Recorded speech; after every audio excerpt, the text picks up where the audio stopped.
I first met up with Bridget of Sweden when I moved to Rome in 1986.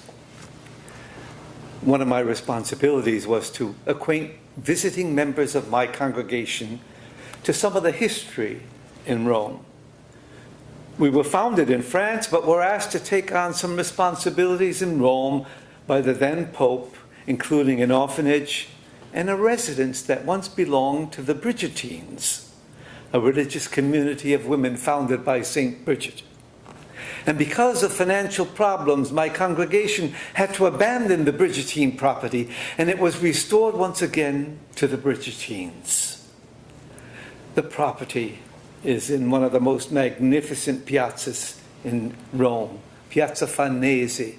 And today, in addition to serving as a central office for the sisters, it's also an incredible bed and breakfast.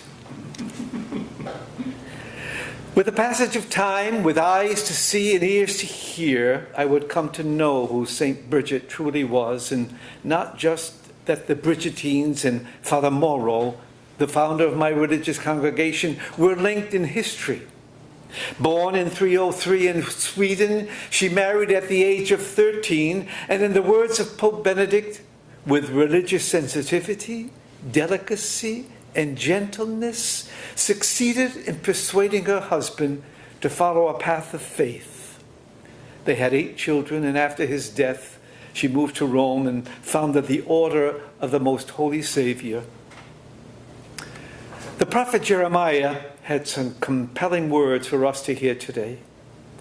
Speaking to a people who God had designated as his own, he described God's reaction to how God's people had been acting. Since their rescue from slavery in Egypt, the people of God had spurned the advances of God, rejected his offers of marriage or union, and instead had forsaken him, the source of living water, and dug themselves cisterns, broken ones that held no water.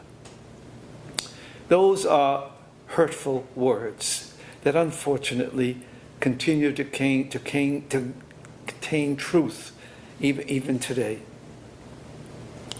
Fortunately, we have the example of Bridget, wife, mother, who mirrors for us the words spoken by Jesus in the gospel today.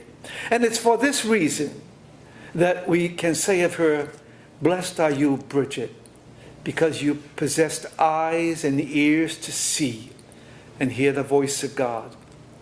And blessed are you, Bridget, for moving to Rome and acquiring a property in the eternal city that was once shared by we men of Holy Cross, but today is shared by countless thousands of pilgrims who come seeking the source of living water, who are strengthened by the living water that they find in the eternal city."